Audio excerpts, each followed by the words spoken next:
Hello YouTube, this is part 4. God, do I know how to talk? I can get verbal diarrhea. I could talk probably half the day on these things. Right, the point going back, this is part 4 of the point we're making on have I forgotten my roots of why I got involved in this subject? And no, I haven't. I was asked the question, have I forgot my roots? No, I'm trying to tell people the truth about this subject. I encounter quite a lot of criticism, and I have to ride it out, and I have to be diplomatic. I'm probably a lot more diplomatic when I meet people face to face than I am on YouTube, because I'm free to rant on YouTube and say it how I feel.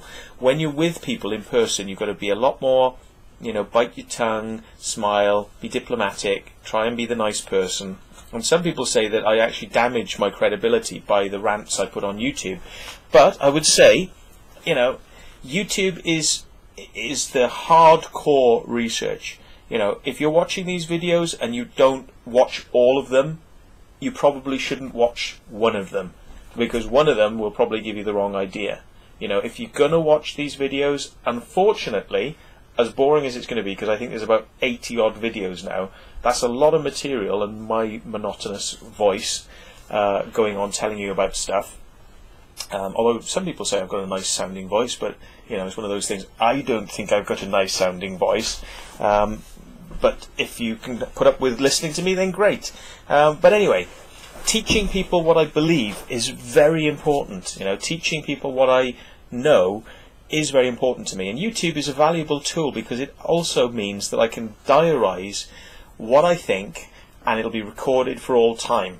Hopefully the channel doesn't get deleted for some reason. And if it's a diary of my experiences, then good, because I'm not good at writing stuff, and I can write. I used to write my own magazine, but these days I get bored with writing, and it's very one-dimensional, and you can kind of say, he could say anything in writing, and people like to see your face, they like to see your eyes, and they like to kind of get an idea of, are you lying? Now, okay, I know how, I've done a lot of lectures over the years, I kind of know a little bit about how to present things, and, what works, what doesn't work. I might be a good liar. Some people would say, I might be a good liar. You're supposed to look into the camera, you're supposed to be calm, you're supposed to make your points with pauses, you're not supposed to blink, because blinking means you're lying and you're having a problem. Which way your eyes look. I know about this crap as well. It's like, if I tell you a story which is obviously true and I look in that direction, then I'm confirming that it's true in that direction. If I then tell you a story which might be a lie and I look in the opposite direction, I'm probably lying because I'm looking in the opposite direction. I know that shit too, right? And it's like if I look up, I'm having to look for an answer, which means I'm inventing it or having trouble, and if I look down, I'm actually pulling it from actual memories, right? All that crap, let's throw all that crap away, right? I know all that crap, and that neurolinguistics and hypnotherapy and bloody how to lie and Darren Brown and all this bloody stuff. I've been investigating UFOs and whether people are lying or telling the truth, or I know how to generally work some people out. I'm not the best judge of character, but when people ask me, sorry, do a little snuff. When people ask me what makes the crop circles, it gets a bit boring having to repeat yourself over and over again, which is why I do this channel. But like I say, if you only take one video out of this channel, you probably aren't going to understand my position. You have to work from the beginning, from Circlemakers, the video, 3 hours long, very boring, work your way all the way through and pick up what you can.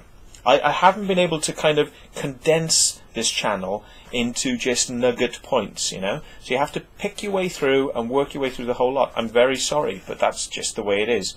But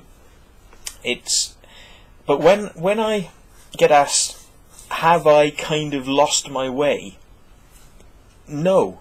Again, the point, no, I haven't. And the reason I haven't lost my way is illustrated really by the experiences I had when I went to the crop circle conference recently, and I handed out leaflets which were talking about humans making crop circles, and I received, some people came up to me and they were genuinely concerned that I could be so deluded, that why would you be so deluded to believe that people can make crop circles? And I'm like, well, because they do, and it's like, oh, but you must be crazy thinking this, and it's like, no, I think, you must be crazy because you haven't done any research.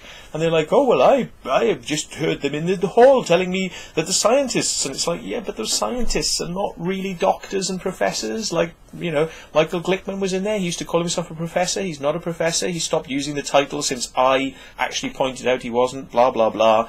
And it's like people don't bother to do any research. They really don't bother. They watch a couple of documentaries on TV and suddenly they're an expert on crop circles. Well, I had a little girl come up to me outside the conference where I was handing out the leaflets, and she came up and she looked up at me and she said, are you really saying that crop circles are made by people? And I said to her, do you believe in Santa Claus, Father Christmas? And she said, of course not. And I said, crop circles is a little bit like that, I'm afraid. And her mother said, get away from him, and pulled her daughter away. And, I felt, ooh, shit, it's like I've done something wrong here.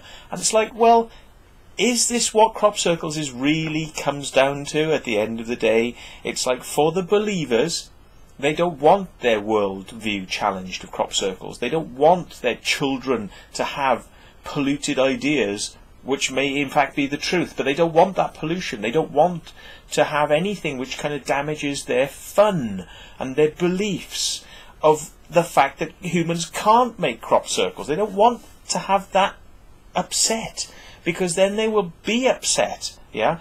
But I'll tell you another story. One of my videos, and you can have a look at the comments, I hope the comment is still there. I think it was in the comments, but it might have been a message that I was actually sent. I'm not going to pull it up because it's going to take too much time, but it was regarding 2012. And Jeff Stray, had a go at me outside the conference because I said, well, Jeff, I kind of think you are playing a slight fear-mongering game. And he said, no, my book is there to tell people that it's not about fear. And that, and I said, well, I kind of didn't read it that way myself. Now, he says I'm being unfair to him by saying that he's actually, playing the fear-mongering thing in his book. Now, he says he's not. He's trying to say that it's not a thing to be fearful of and there's nothing bad going to happen. You tell me, YouTube, have you read Jeff Stray's book on 2012? I've got it here somewhere, but I probably can't lay my hands on it right away. But anyway, it's got the Mayan calendar thing on the front, like the stones with the face with the tongue pointing out and all that sort of.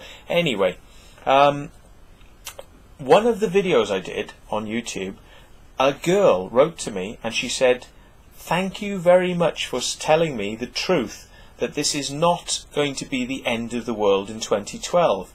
And I was like, oh, that's very nice. And she went on, and I was like, it really got me. It got me here when I heard this girl say this. And she said, I'm only 13 years of age, and I wouldn't like to die only being 14 years of age, right? Or whatever it would be. No, that's what she said. She said, I'm something like, oh God, my math's terrible, but she said like, I'm 10 now, and I wouldn't want to die in 2012 at age 13 or something like that. So she must be 11. She's 11, yeah. And she said like, but I'm 11 now, but I don't want to die age 13 in 2012. And thank you very much for doing your video, because you helped me understand that there really is nothing to be fearful of. And now I feel much better because, I realised that I am going to get to grow up. And I thought, fuck me. I'm really, this is why I do what I do. This is why I am doing what I'm doing. Is because there's a lot of misinformation about this subject, and a lot of people are actually getting very confused by what crop circles are and how whether we're the good guys or we're the bad guys, or where does the alien thing come into crop circles? Because everybody wants it to be aliens, and I wouldn't mind it to be aliens too. But we've got to be realistic about this. This is about giving people the truth, and that's what I'm about. And I have never changed wanting to give people the truth.